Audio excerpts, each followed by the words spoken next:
Chers téléspectateurs, eh bien, je vous dis bonsoir et bienvenue à une émission vraiment tout à fait spéciale.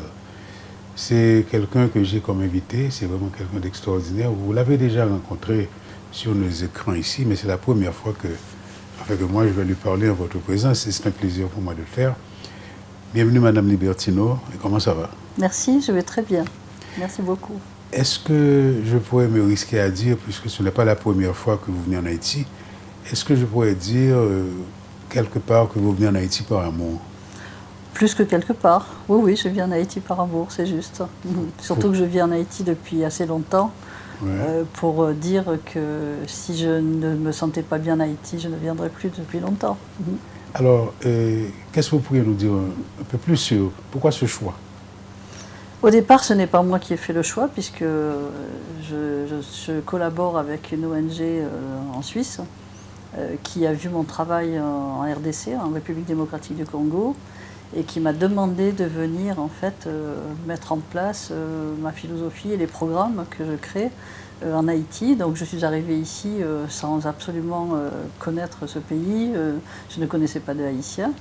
Et évidemment qu'avec le temps et avec ma possibilité de rencontrer la population et surtout de rencontrer toutes ces personnes avec lesquelles je travaille, que je nomme la communauté de médiateurs pour la paix, des relations plus que fraternelles se sont créées et je peux dire que aujourd'hui je vis dans 3 familles, je travaille sur 3 continents et que j'ai 3 familles qui me tiennent vraiment à cœur, que ce soit donc chez moi, là où je vis à Genève, en Suisse, en RDC et également en Haïti. C'est bien. Est-ce que, quand on parle d'amour, quand je dis que vous êtes venu en Haïti par amour, c'est quoi l'amour? Parce qu'en fait, venir en Haïti par amour, quelque part, ce pays vous a appelé, vous a attiré, je ne sais pas, mais comment ça s'est passé? En général, je ne choisis pas. Je vais là, effectivement, où on m'appelle. Ce qui veut dire que je suis venue en Haïti par amour serait un mensonge. Par contre, je peux dire que je travaille par amour, où que j'aille. Voilà, ça, je peux dire qu'effectivement, j'ai un amour pour l'humanité, peu importe où je vais, qui me permet justement de créer des relations avec les gens qui sont profondes, qui sont justement, qui m'apportent beaucoup d'ailleurs, hein, et qui peuvent aussi, j'espère, hein, apporter aux autres. Donc, c'est vrai qu'au départ, bon, je ne crois pas au hasard, ce qui veut dire qu'il y a évidemment un appel, même si ce n'est pas moi qui me senti appelé au départ, même si on m'a demandé de venir, je pense que ce n'est pas par hasard que je suis ici. Mais aujourd'hui, c'est vrai que je suis très attachée à ce pays et surtout aux personnes avec lesquelles je travaille. Et je pense qu'il y a beaucoup à faire parce que je vois tellement de souffrance dans la population que je me sens vraiment utile, j'espère. Hein. Je vois. Alors, quand vous nous regardez, vous regardez Haïti, je suppose qu'il y a des pensées qui vous viennent. Peut-être que vous vous dites, waouh, ils auraient pu changer ci, ils auraient pu changer ça. Et est-ce que c'est comme ça que ça se passe chez vous? Non, pas forcément, parce que je ne vois pas de différence entre Haïti, entre certains autres pays. J'ai voyagé pas mal dans ma vie, j'ai été en Asie aussi, j'ai travaillé en Afrique du Nord, je travaille en Europe, et en fait, je vois plus l'intérieur des êtres humains que ce qui se passe à l'extérieur, n'est-ce pas, qui pour moi ne sont que des conséquences à ce qui se passe à l'intérieur d'une personne. Et je ne vois que des similitudes entre êtres humains. Donc je ne vois pas, je ne vais pas dans un pays en me disant « Ah, je suis en train de découvrir quelque chose qui est différente des autres populations ». Je vois partout les mêmes possibilités de bonheur et je vois partout les mêmes souffrances avec les mêmes causes et les mêmes conséquences. Très bien. Mais le sens de ma question, c'était surtout comment, et quand vous nous regardez, est-ce que vous avez une idée certainement de comment nous pourrions changer tout ça? Bien sûr. Déjà, pour changer, il faut accepter l'idée que les changements sont possibles. C'est déjà une première difficulté chez l'être humain, c'est qu'il pense toujours que ce qu'il a vécu dans son passé, il va indéfiniment le revivre dans son futur, ce qui le rend passif et ce qui l'empêche d'être créatif pour imaginer toute autre chose pour son futur. Donc il faudrait déjà accepter qu'une chose nouvelle puisse nous arriver. Et ensuite, il faudrait accepter qu'on s'aime assez pour recevoir cette nouvelle chose. Et ce que je vois en Haïti, c'est que pour l'instant, pour la plupart des gens dans la population, vu aussi le passif, les gens ne s'aiment pas assez pour imaginer qu'ils méritent de recevoir mieux, qu'ils méritent d'avoir une vie plus facile. Et il y a cet a priori de l'être humain, toujours, je ne parle pas du haïtien forcément, mais en tout cas cet a priori est ici. Il y a cet a priori qui fait que ce que j'ai vécu hier, ce que je vis aujourd'hui, je le revivrai demain, parce que finalement c'est ce que je mérite et il n'y a pas mieux pour moi, on ne peut pas changer les choses. Ouais. Et moi je pars du principe que les choses ne changent pas parce qu'on est sûr qu'on ne peut pas les changer. Les choses ne changent pas parce qu'on ne peut pas. Parce que l'être humain a tous les pouvoirs, ici comme ailleurs. Il a le pouvoir de se détruire, mais il a le pouvoir aussi de changer les choses, de changer sa vie, de se reconstruire. Mais pour ça, il faut qu'il change son état d'esprit. Il faut qu'il change son point de vue sur lui, sur les autres, sur la vie, sur son pays, etc. Est-ce que je pourrais dire que vous pensez que nous, les Haïtiens, nous ne nous aimons pas suffisamment? Oh, oui. Beaucoup? Beaucoup, oui. Et comment travailler là-dessus directement, sur comment s'aimer? Comment les Haïtiens pourraient-ils s'aimer? Déjà, pour s'aimer, il faut s'accepter. Il faut se rendre compte que l'être humain peut être imparfait partout dans le monde. Parce que c'est vrai que chacune de mes missions, chacun de mes voyages ici, je viens 3 fois par année, je n'entends toujours que le même langage. Et un langage d'ailleurs très ambigu, parce que je vois beaucoup d'amour pour ce pays. D'ailleurs, quand j'entends chanter, quand j'entends les gens s'exprimer, Haïti, mon pays, il y a cet amour pour le pays. Et en même temps, paradoxalement, chaque fois que je dialogue avec des personnes dans des conférences ou lorsqu'on travaille sur le terrain partout, les gens me disent, j'ai même entendu des mots, des phrases très fortes, mon pays est maudit, on ne s'en sortira jamais, ici chez nous c'est comme ça, c'est pire qu'ailleurs, etc. J'entends toujours ce langage et je passe mon temps à répéter non, ce n'est pas vrai, parce que tout ce que vous vivez aussi, je le vois ailleurs. Donc vous n'êtes ni un pays maudit, ni un pays qui n'est pas capable de s'en sortir, mais justement vous devez accepter de voir cette réalité. Et cette réalité, c'est qu'effectivement aujourd'hui elle est très difficile. Il y a beaucoup de souffrances et beaucoup de difficultés, beaucoup de misère. Mais en fait, nous n'avons que 2 solutions. Soit nous pleurons sur nous-mêmes comme des victimes, et nous estimons qu'il va falloir attendre que quelqu'un vienne nous sauver. Et bon, quelles sont les possibilités de sauvetage? C'est soit mon gouvernement, soit une ONG internationale. Et dans les 2 cas, de toute façon, ça ne marche pas. On le sait. Oui. Mais comment instiller chez les gens ce pouvoir qu'apparemment ils ont déjà, de pouvoir changer? Mais je pense que ça ne peut passer que par une éducation. On ne peut pas demander aux gens, par l'opération du Saint-Esprit, de changer. Et d'ailleurs, ça se saurait si c'était possible. Et même en passant, là aussi, je veux dire, si on fait l'expérience de la religion, si on fait l'expérience d'un parti politique, si on fait l'expérience d'une personne qui, par le biais justement d'une institution, par le biais d'une religion, pourrait avoir de l'espoir et changer sa vie. L'expérience que j'ai vécue avec toutes ces personnes, c'est qu'en fait, on a l'espoir de changer sa vie, on pense que Dieu va nous protéger du mal, mais en réalité, on ne fait rien pour se protéger parce qu'on attend que Dieu le fasse pour nous. Voilà, donc là aussi, il faut se rendre compte que on ne peut pas transformer sa vie si on ne décide pas de transformer cette vie. Mais en même temps, on ne peut pas demander aux gens de transformer leur vie alors qu'on ne leur a pas expliqué comment le faire. Et dans toutes nos sociétés actuelles, que ce soit en Occident comme ici, en fait, la seule chose que nous apprenons à nos enfants, c'est comment gagner sa vie. Et encore, on leur apprend mal. Comment gagner sa vie, comment s'en sortir, comment survivre, parce que ça c'est un mot qui est terrible aussi. Oui. Moi j'apprends aux gens comment vivre, pas comment survivre. Parce qu'on ne mérite pas de survivre, on mérite de vivre. Et pour vivre, il faut apprendre le fonctionnement humain. Il faut donner aux gens une éducation, ce que j'appelle un enseignement pour la paix.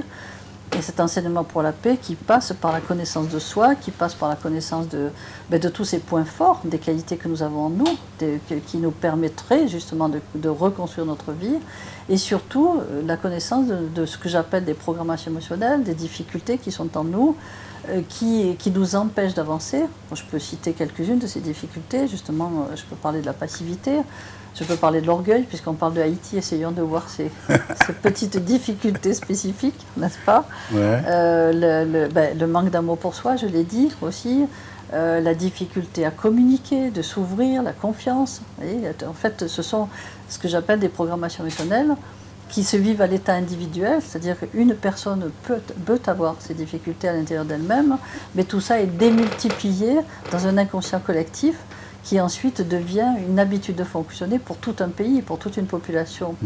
Et tant qu'une personne ne prend pas conscience de ce qui se passe à l'intérieur d'elle, de son fonctionnement intérieur, elle aura envie de s'en sortir. Elle aura de la colère parce qu'elle ne s'en sort pas, ou elle aura de l'espoir en espérant que les autres vont en sortir, mais elle n'y arrivera pas, parce qu'elle est son seul maître, et elle ne peut qu'elle-même se sortir des difficultés. Et pour cela, il faut l'apprendre aux enfants, il faut l'apprendre aux jeunes, il faut l'apprendre à la population, aux adultes, parce que c'est un apprentissage, et c'est ce que j'appelle un métier d'homme. Il faut apprendre avant tout notre métier d'homme, avant d'apprendre un métier professionnel pour gagner notre vie. Oui, mais est-ce que cela prend du temps, une telle déprogrammation? Eh bien, vous seriez surpris, parce que dans ce domaine-là, le temps n'existe pas.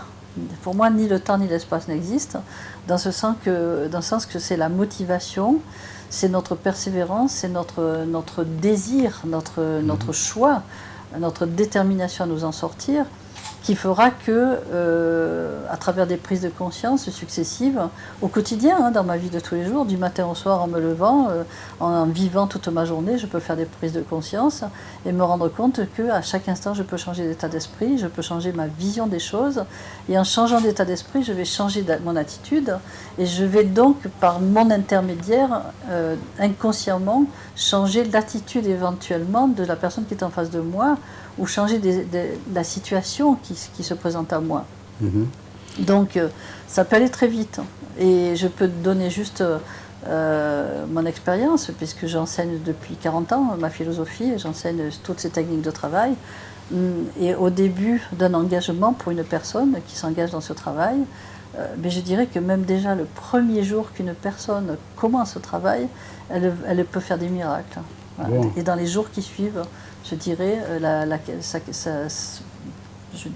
ce travail en fait qu'elle va découvrir par la découverte d'elle-même, par la découverte des différentes personnalités qui sont à l'intérieur de l'être humain, et elle va découvrir en fait qu'elle est spectatrice d'elle-même, et en étant un spectateur bienveillant, elle peut justement changer son état d'esprit en se regardant fonctionner à l'intérieur d'elle-même, et ce changement intérieur va lui permettre d'avoir un nouveau regard sur la vie, voilà, et un nouveau regard sur les autres, qui sera fait de plus de confiance, qui sera fait de plus de liberté, de plus de détermination, qui va lui permettre de changer en fait sa vie elle-même.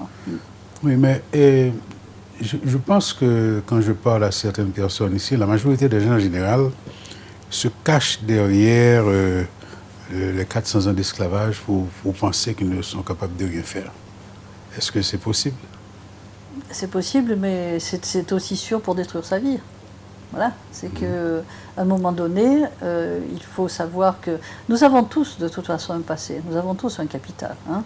Ce capital, il est déjà à l'intérieur de l'enfant dès sa naissance. Hein. Donc un enfant ne naît pas tout neuf avec, voilà, en se disant il est au point zéro, il a tout à apprendre, mais en fait il n'a pas de capital qui va l'empêcher d'apprendre. Ça, c'est dans les livres d'images, ça n'existe pas. Ce qui veut dire qu'à notre naissance, nous avons un capital qui peut être positif, c'est ce que j'appelle nos qualités, nos dons, mais nous avons un capital émotionnel qui va, si nous n'y prenons pas garde, qui va mettre des freins à notre développement, à notre évolution. Et ce capital, c'est ce que souvent dans notre société nous appelons des défauts, que je n'accepte pas, parce que nous avons oui, des difficultés, mais ces difficultés, nous ne devons pas les pointer du doigt comme quelque chose de négatif. nous devons les voir comme eux des choses que nous devons transformer à l'intérieur de nous et qui peuvent se transformer sans aucun problème. Donc ce capital, bien sûr qu'il est en nous. Le souvenir de ce que nos ancêtres ont vécu, de tout ce qu'on nous raconte, bien sûr, doit être en nous. Et nous ne devons pas nous dire il faut tout oublier. Parce que si nous oublions d'une manière consciente, notre subconscient va bien s'arranger pour nous rappeler tout ce que nous avons vécu. Et ça peut devenir très grave parce que je vais développer des peurs de revivre ce que j'ai vécu dans mon enfance, par exemple. Et si je ne fais pas attention, ce que je vais redouter va revenir d'une autre manière, par d'autres biais, par d'autres situations, et je ne ferai pas la relation de cause à effet entre ma peur de ce passé qui est là à l'intérieur de moi et ce que je revis, et je vais développer une révolte parce que je vais me dire j'en ai marre de vivre tout ça tout le temps, et pourquoi ça m'arrive à moi. Ce qui veut dire qu'en fait, notre passé doit être vécu comme une expérience. Et cette expérience, elle est là, nous devons la regarder, mais nous devons apprendre à ne plus en avoir peur, nous devons apprendre à comprendre qu'elle a été là comme expérience, mais que nous méritons mieux et que nous avons les moyens de sortir de cela. Donc se cacher derrière son passé en disant oui mais c'est à cause de mon passé, c'est à cause de mes parents, c'est à cause de mon pays, c'est à cause de la vie que j'ai vécue, n'est qu'une justification qui ne fait que renforcer notre manque d'amour pour nous-mêmes et nos épreuves à venir, mais nous serons les seuls justement responsables de ces épreuves. Parce que c'est bien, mais quand vous dites notre manque d'amour pour nous-mêmes, alors c'est comme ça que ça se traduit, ça, ce manque d'amour pour nous-mêmes. Ça se traduit par de multiples choses, le manque d'amour pour soi. Ça se traduit par en fait des milliers de petites choses de la vie de tous les jours. Une personne qui s'énerve, par exemple, toute la journée parce qu'il lui arrive une épreuve, parce qu'elle n'arrive pas à faire ce qu'elle veut, parce que quelqu'un arrive en retard, parce que voilà. Cette personne, en fait, se fait du mal sans s'en rendre compte. C'est déjà un acte d'amour, un acte de non-amour envers soi. Une personne qui refuse de recevoir, qui refuse de recevoir de l'affection des autres, qui rejette l'affection des autres, c'est un manque d'amour. Une personne qui veut tout assumer elle-même, qui est dans un contrôle permanent et qui ne veut pas recevoir de l'aide de son entourage, c'est un manque d'amour. Une personne qui est toujours en conflit avec les autres, qui a un sentiment d'injustice permanent sans se rendre compte, se fait du mal, c'est un manque d'amour. Vous voyez, il y a de multiples manières de ne pas s'aimer et souvent on ne s'en rend pas compte. Très bien. Donc l'amour, est-ce que je pourrais dire que l'amour est une valeur fondamentale en quelque sorte? L'amour est la première valeur fondamentale pour moi, la plus importante. Mais en même temps, il ne faut pas confondre amour et sacrifice, tout accepter, accepter qu'on nous fasse du mal. Pour moi, ce n'est pas ça l'amour. L'amour, il doit être joyeux en fait. Il doit être je dirais, entouré de bienveillance pour soi-même, de bienveillance envers les autres, et en même temps d'humour, de plaisir de vivre, de joie de vivre. Et surtout, il doit être porté par la force, par notre désir de réussir notre vie, en sachant que personne ne le fera mieux que nous. Donc l'amour doit être accompagné d'une grande force et d'une grande détermination.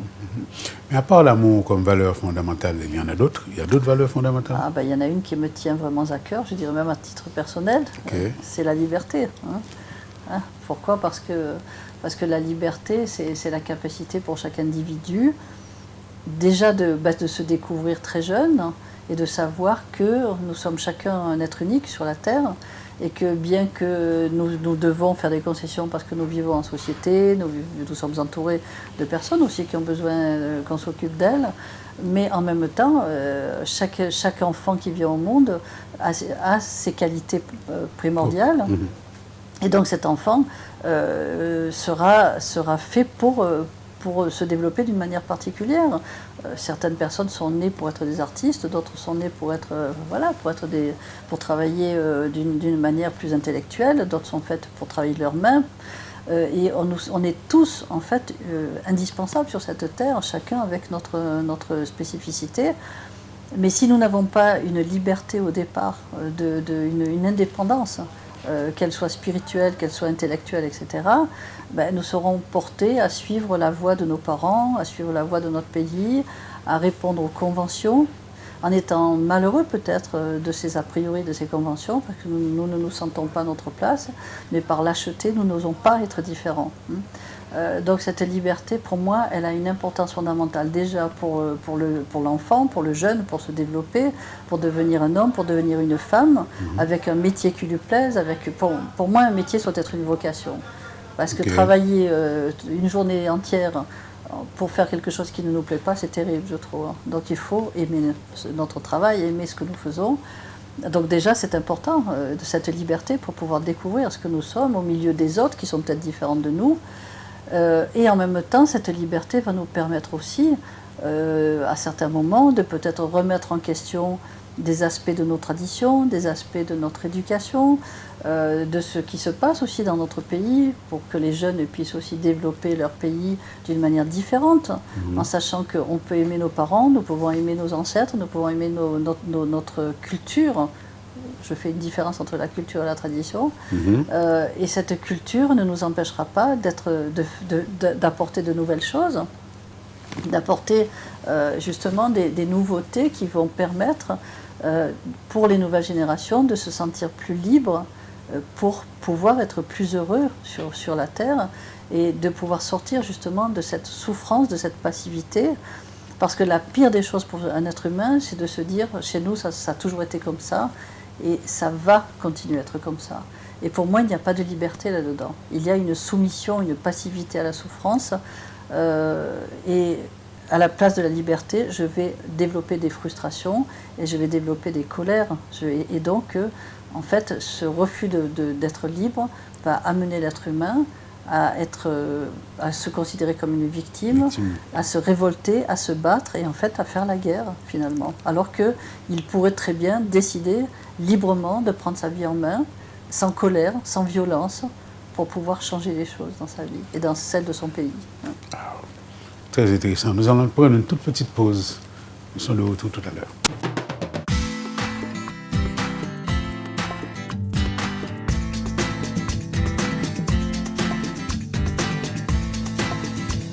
Bon, nous voilà de retour. J'avais du mal vraiment à demander la pause parce que c'était tellement intéressant. Ce que Mme Libertino nous disait, c'est tellement important pour nous de comprendre certaines choses. Et Mme Libertino, vous avez insisté tout à l'heure sur culture et tradition. Vous avez dit que c'était important de faire la différence. C'est quoi la différence entre la culture et la tradition? Pour moi, la différence fondamentale est que la tradition est une interprétation de la culture.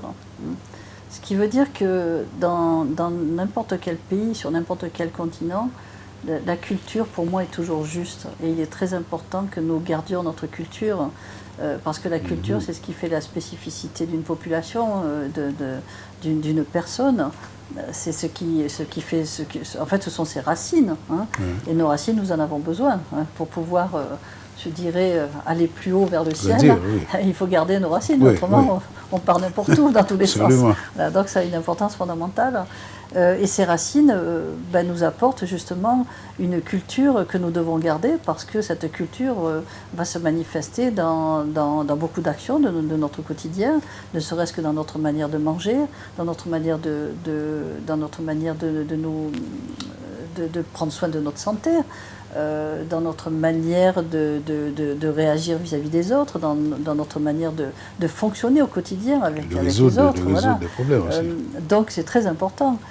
Mais par contre, c'est vrai que ce que j'appelle la tradition, c'est souvent une mauvaise interprétation, une interprétation émotionnelle de notre culture qui fait que nous devenons prisonniers d'une vision que nous avons de notre culture. Et nous devenons à ce moment-là intolérants face à une autre culture, face à une autre manière de fonctionner, parce que nous avons peur de la différence et nous avons peur d'une personne qui va être différente de nous, voire d'une personne qui va être différente au niveau de sa religion, dans sa manière de vivre. Et nous devons... en fait, quelque part, c'est une forme de racisme. Et c'est pour cela que la tradition devrait être vraiment une interprétation libre de la culture. Parce que la culture, elle doit évoluer avec son temps. Elle doit évoluer avec le monde, avec la jeunesse.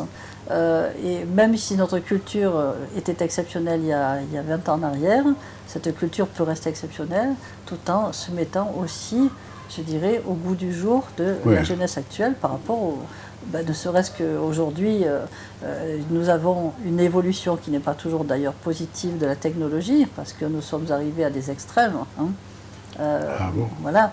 Et donc, cette culture en fait, notre technologie doit s'adapter à notre culture.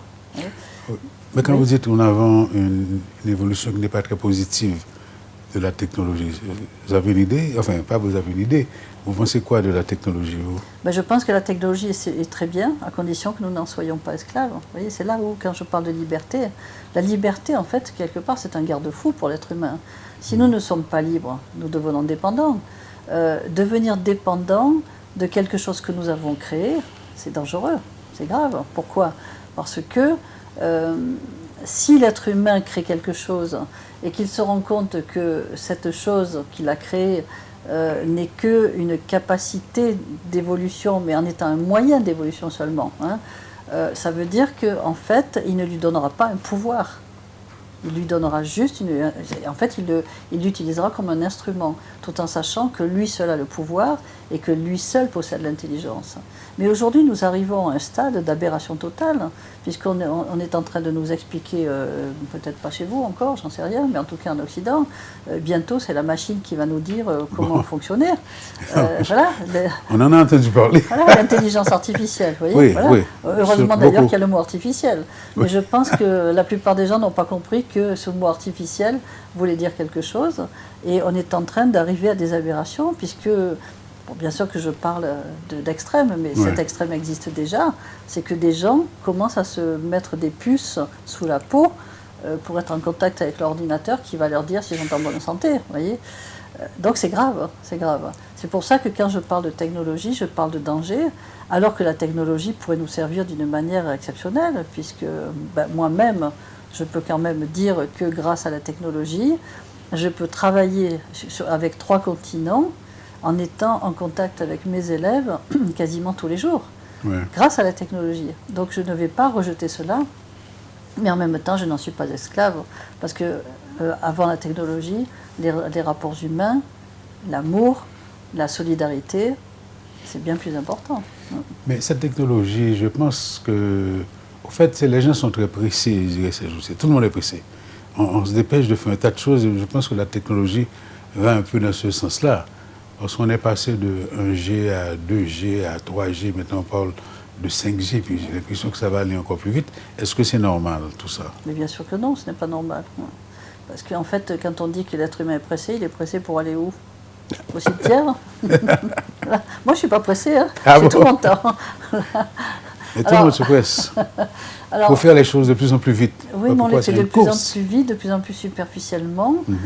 Ça veut dire qu'on se contente de peu. Et finalement, au lieu que... Vous voyez, finalement, on revient toujours à l'amour.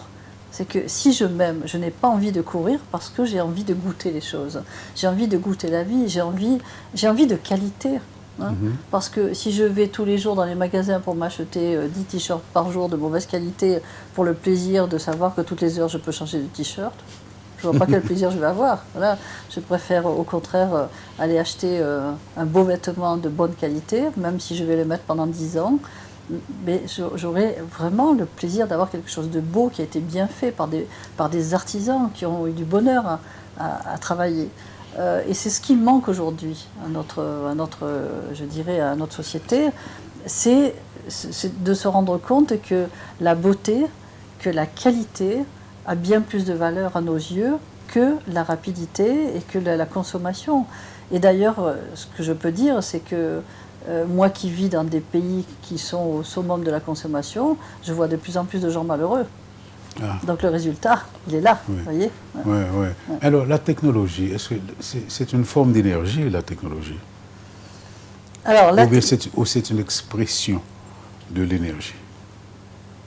Je dirais que la technologie n'est pas une forme... Oui, on peut dire les deux en fait. Hein. C'est que la technologie est une expression de l'énergie, mais l'énergie est une expression de la technologie.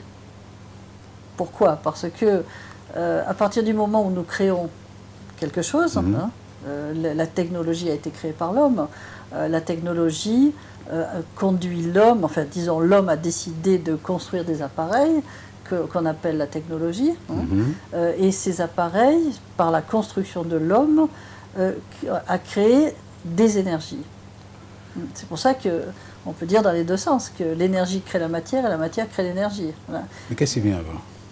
Qu'est-ce qui vient avant? La matière ou l'énergie? Eh ben, l'état d'esprit de l'homme qui pourrait créer pour se faire du bien et non pas pour se punir. Puisque au-dessus de tout ça, il y a l'intelligence de l'homme. Et quand je parle d'intelligence, je ne parle pas de son intellect. Je parle vraiment de son intelligence.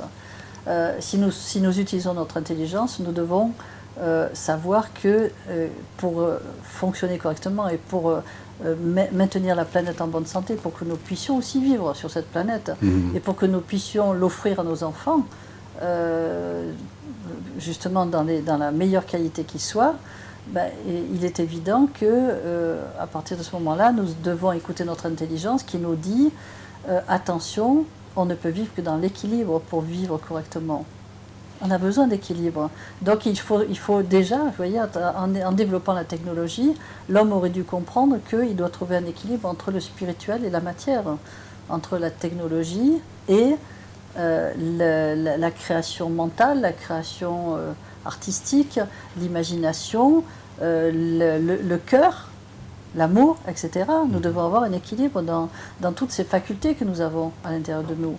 Alors c'est vrai que la technologie donne une image, une grande image des qualités extraordinaires de l'homme, puisque, je veux dire, il a créé des choses, c'est vrai, il faut le dire.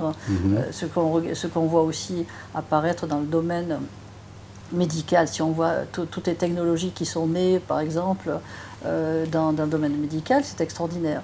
Mais en même temps, on ne crée que de la technologie et on ne l'accompagne pas de l'intelligence, on ne l'accompagne pas du cœur. On ne l'accompagne pas de cette capacité de prendre soin de nous. Donc nous arrivons à des aberrations. Et à partir de ce moment-là, nous créons des monstres, en fait. Des monstres qui vont se retourner contre nous. Si vous avez parlé de la 5G, par exemple, nous sommes en pleine polémique chez nous, en Occident, parce qu'une partie de la population, Dieu merci, commence à prendre conscience que la 5G, en fait, devient l'ennemi de l'homme, puisque ces énergies sont tellement violentes qu'elles peuvent porter atteinte à la santé de l'homme, et on ne peut pas continuer à fonctionner de cette manière-là. Mais est-ce que l'intelligence est une forme d'énergie? Bien sûr, puisque lorsque je parle d'intelligence, comme je disais tout à l'heure, je ne parle pas d'intellect. Pour moi, ce sont deux choses différentes. L'intellect, il peut se formater, il peut être transformé par nos lectures, il peut être transformé par notre éducation, etc. Alors que l'homme naît avec une intelligence innée qui est en lui, et c'est ça notre grande chance, c'est que où que nous soyons sur la Terre, nous avons la même intelligence. Et si nous puisons à l'intérieur de cette intelligence, c'est ce que j'appelle la conscience, nous ne pouvons puiser que des belles choses à l'intérieur de nous, parce que notre conscience ne nous donne jamais de mauvais conseils, en fait. Elle est toujours juste. Et donc, si nous puisons à l'intérieur de cette intelligence, si nous fonctionnons avec cette intelligence, de par notre état d'esprit, puisque je parlais d'état d'esprit tout à l'heure, nous allons émettre justement des énergies que j'appelle des énergies hautes, des énergies qui vont nous apporter une protection et qui ne porteront pas atteinte à notre développement, ni à notre santé, ni à notre sommeil, ni à notre vie, parce que, au contraire, ce sont des énergies qui nous nourrissent et qui vont nourrir notre corps, qui vont nourrir notre système immunitaire et qui vont nous permettre justement de réaliser que notre société ne peut être construite qu'à travers cette énergie-là, à travers ce fonctionnement. Parce que nous avons besoin justement de vivre un monde positif, si je puis dire, parce que c'est ça tout simplement, c'est entre être positif ou être négatif. Être négatif pour moi, c'est pas forcément être méchant, vous voyez, parce que souvent on va parler de négativité, on dit oui mais c'est une personne qui fait du mal qui est méchante. Toute personne qui souffre émet des énergies négatives sans le savoir.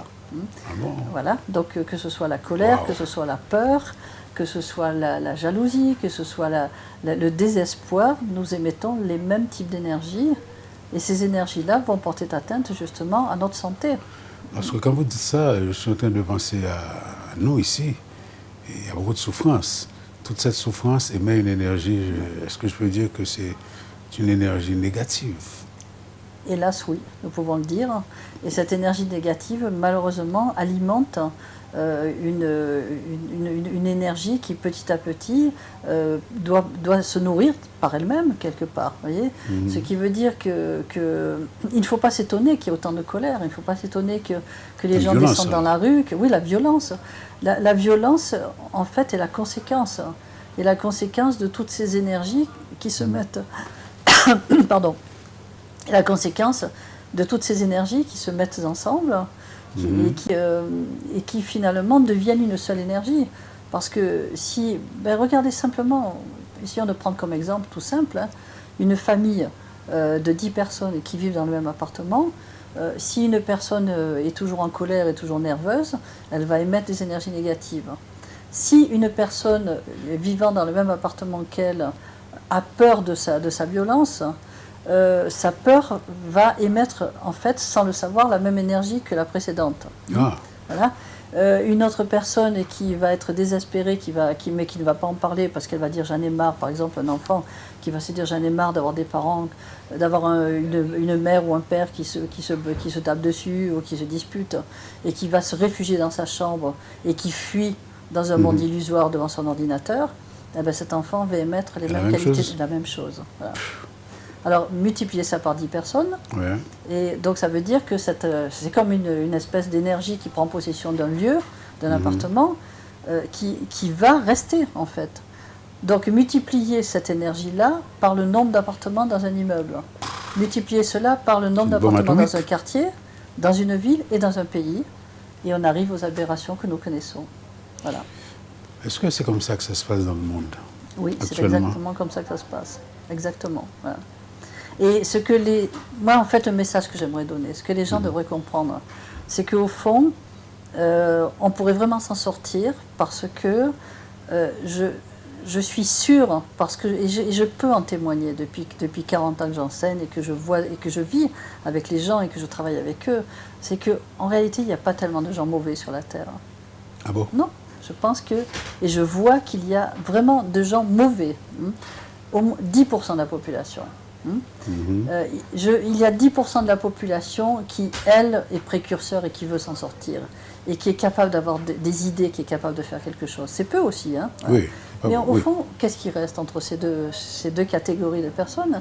Il reste 80% de la population qui est mitigée, qui ne sait pas très bien où se situer, qui attend, qui est passive, qui peut être lâche, qui peut être de temps en temps courageuse, mais qui la plupart du temps se laisse faire et attendre, et donc est lâche. Et en fait, à qui nous devons enseigner?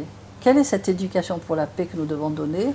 Et à qui? C'est à 80% de cette population, parce qu'en fait, c'est elle qui va émettre des énergies négatives, parce qu'elle regarde tout ce qui se passe, elle n'a plus confiance, elle est désespérée, et elle attend que les gouvernements fassent quelque chose. Voilà. Et essayons d'imaginer que ces 80% de population décident de s'en sortir, et décident de changer leur état d'esprit.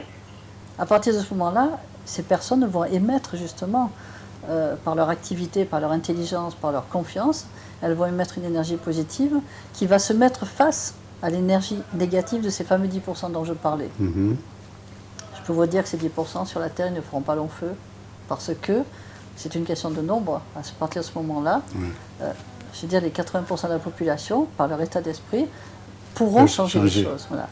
Et ce que je dis toujours, et je le répète encore, si nous arrivons à changer l'état d'esprit de 51% de la population qui va émettre des énergies justement à partir de ce moment-là positives, nous pouvons sauver notre planète et nous pouvons nous sauver. Et nous pouvons cesser de nous faire la guerre. Extraordinaire. En tout cas, voilà, je pense que nous sommes au bout de cette émission. J'étais très content de vous recevoir, Madame Libertino. Merci. Mais est-ce que vous n'allez pas rester longtemps en Haïti? Est-ce qu'il y a un endroit où on peut vous rejoindre? Vous avez un site, un truc comme ça. Les gens qui seraient intéressés à poursuivre cette entrevue avec vous, c'est possible? Bien sûr. Alors j'ai un site effectivement, il suffit d'écrire martinelibertino.ch, www.ch. J'ai créé une association aussi qui s'appelle Association Duchamp Libertino pour l'encouragement de la sagesse et de la paix dans le monde, qu'on peut trouver aussi sur Internet. Surtout, on peut aller sur la page YouTube, Martine Bertino, où on peut écouter des conférences, des émissions, en partie aussi en Haïti, hein, et donc prendre connaissance de cette philosophie et de l'école d'éveil philosophique pour les enfants et des programmes aussi que nous mettons en place en Haïti à travers la communauté de médiateurs pour la paix, donc, qui est basée à Port-au-Prince et qui enseigne déjà depuis plusieurs années cette éducation pour la paix aux enfants, aux jeunes et aux adultes, et qui mettent des programmes en place avec énormément d'amour, énormément de courage, de détermination. Et j'invite les Haïtiens surtout à découvrir cette communauté de médiateurs pour la paix que j'aime beaucoup et pour laquelle j'ai beaucoup d'affection et beaucoup d'admiration. Parce que je les malmène de temps en temps, je leur demande beaucoup de choses. Et nous travaillons ensemble avec beaucoup de bonheur. En tout cas, c'était vraiment un plaisir de vous recevoir à cette émission. Je vous remercie d'abord de votre présence. Et je remercie également M. Lerouge de nous avoir prêté son studio pour cette émission. Et je pourrais vous dire peut-être, pourquoi pas, à très bientôt.